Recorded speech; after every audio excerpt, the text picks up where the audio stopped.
In our meditation today, we're going to consider valence, or charge, if you will. Every distraction of the mind, our thoughts, physical sensations, and emotions has a charge to it, positive or negative, just like in physics. We either like it, positive, or we dislike it, negative. In more yogic terms, we either have an attachment or an aversion. In the strictest teachings of the Buddha, he views all emotion as bad and attachment just as much of an obstacle to enlightenment as aversion. And in a way, we can see that this is true. We know that if I have too much attachment to something, it can become an addiction. Our attachment can also get in the way by holding us back. In the monkey bars in elementary school, you learned you had to let go of one rung to move forward to grab the next. If you're too attached to let go of that one rung, you make no progress. Aversion is much the same. Classical Freudian psychology in the West considers the adult to be in the sway of the pleasure principle, that is, seeking pleasurable things and spending just as much energy avoiding the non-pleasurable. Think about the things you procrastinate doing. Your aversion is the thing that is often far larger than the actual thing you are avoiding. For example, you might not enjoy taking out the garbage. It takes very little time and energy to actually take out the garbage. But when we think about how much time and energy we spend in procrastinating, we can see the power of aversion. Aversion and attachment often cycle into each other. Some addiction theory posits that at the root of all addiction, there is aversion. In an attempt to avoid painful feelings, you turn to chocolate or shopping or substances. So it's clear that this aversion and attachment thing is something we need to study in meditation, where again, the work of meditation is not having no thoughts, but in working skillfully with what comes to mind, placing the mind and the awareness on something without letting it sink into that something. So when we have a distraction arise in our meditation, this time we're not going to worry about sorting out what it is.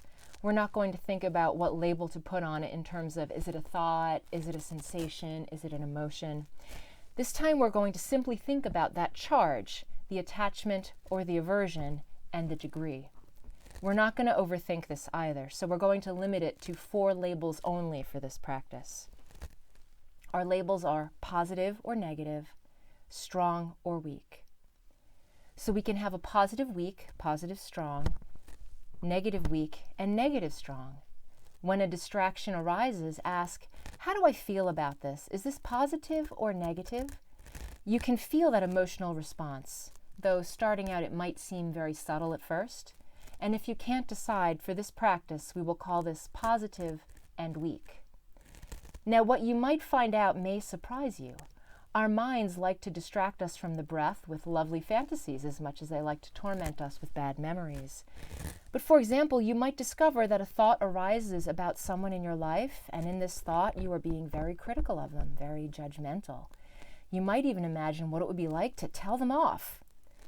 Now, we've all been taught that judging is bad, but we're not going to judge that thought or ourselves. We're just here to label our response. And if we find that we're enjoying the thought, if we're really getting into that scenario of, ooh, I'd really like to give them a piece of my mind, that is a positive charge. That is an attachment. We're leaning into it. We will not, however, judge ourselves. You find that merely the act of noticing, well, I had a pretty mean thought about Joe that was an attachment in my meditation, you will have let those emotions have their time on the stage, and they will go away on their own. How can I possibly say that?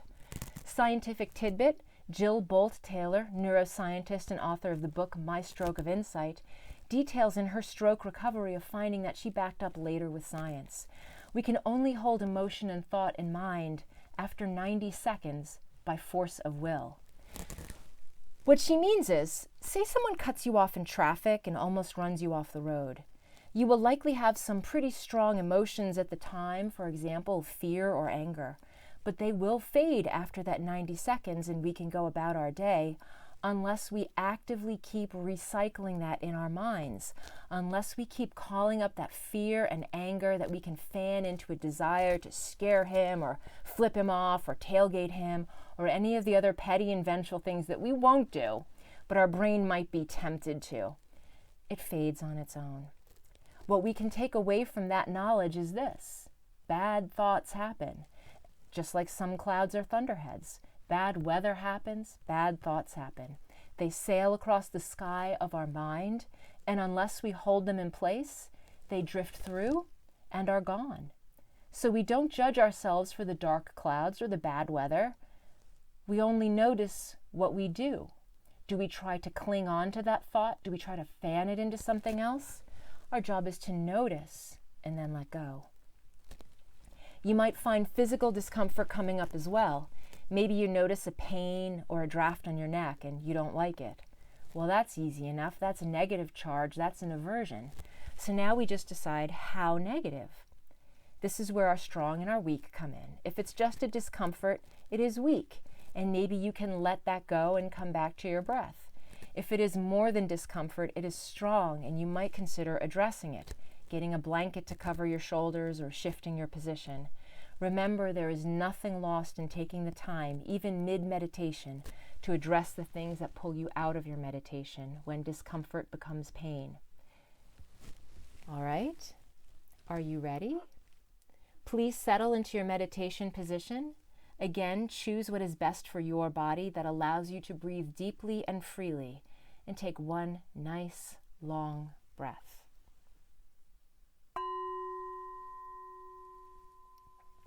We're going to send our awareness, as we settle in this time, in a traditional sort of body scan. Let's start from the toes. Send your awareness to the toes on your feet. You might give them some movement here to help draw your awareness. Spread your toes or wiggle them or flex them and then release them. Let your awareness find those toes and see if you notice anything. It's fine not to, of course. And then slowly begin to walk your awareness up your body. The balls of the feet, the arches of the feet, the heels, the ankles, the lower legs, the shin and calf, the thighs. We're just walking our awareness up our body. We're not trying to do anything.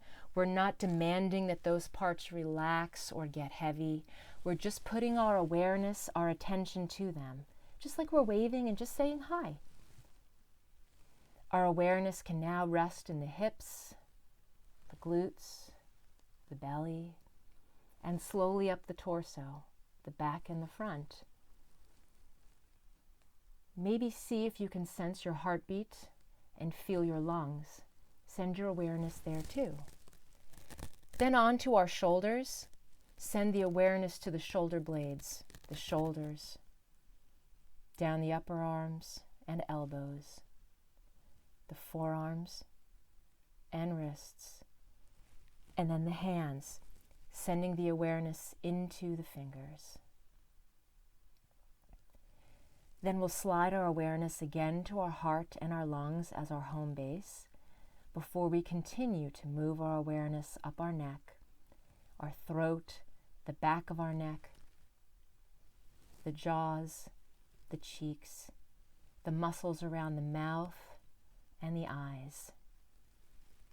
We'll send our awareness to our scalp and smooth the muscle in our forehead. We've sent our awareness into our body, and we'll take a breath now to see if any late-breaking messages arrive. Your body might already signal that something is starting to arise as uncomfortable. Take a moment to address that here. Maybe make a micro-adjustment in your posture before we settle in for the mental work of meditation. When we're ready, we'll settle our awareness on the breath. Place your awareness on breathing in and on breathing out. I am aware of breathing in. I am aware of breathing out. Inhaling, exhaling. It doesn't matter which labels you choose, just something that connects the awareness to the breath. Our breath is our home base, the perch for the bird of our mind, and as we do the work of meditation, we will return here again to the breath, to the awareness of breathing in, the awareness of breathing out. Let's take some breaths in awareness, keeping the mind attached to the breath, aware of inhaling and exhaling. When you're ready, we begin the mental work of meditation. When something arises in your mind, think only of our 4 labels. Decide if it is an attachment or an aversion. Do you like it, or do you want to avoid it? Is it positive or negative? And once you have that answer, decide if it is strong or weak. Do you really like that and there's a temptation to get lost in that thought or emotion? Or is it just something you can easily notice and pull away from? Is it something that upsets you, or is it something you just don't necessarily like? Whatever arises, follow that filtering process and then return to the breath. Is it positive, a temptation or an attachment? Or is it negative, an aversion? How strong is it? Is it weak or is it strong? When you have decided, attach those labels. Maybe imagine stamping them with a big rubber stamp and then letting them go, and return back to the breath. Breathing in and breathing out. You might notice your breath has changed after you've released a distraction. Maybe it made you upset and your breath is uneven. That's fine, that happens. Place your awareness on your breath and it will smooth out and return to stability. Just place your awareness on breathing in and breathing out. Something arises in your mind. Positive or negative? Weak or strong? Return to the breath. Again and again. Is what is arising positive or negative? Is it weak or is it strong? Let go and return to the breath.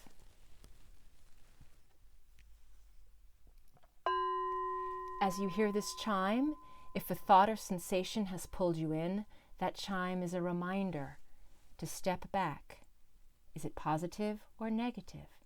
Is it weak or strong? Label it, let it go, return to the breath.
As we prepare to close this meditation, take a few breaths in awareness, letting your awareness return to the sensing of the body.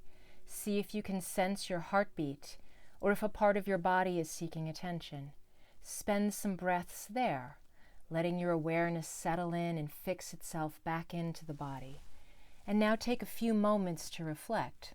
What did you discover in this meditation? What came easily to you? What came less easily to you? Did you seem to have more attachments or more aversions? Did it feel too close to call? Take a moment to create that reflection, and if you have a meditation journal, this is a good reflection to note in there. You might also want to explore in writing how you felt about that experience and hear the wisdom that is growing inside you. You can think as well how this meditation can suit you off our cushion in the world, and how simple and powerful it is to notice attachment and aversion, strong and weak. We learn so much about ourselves by studying our own patterns and our own hooks. Meditation is the act of this study. Thank you for joining me.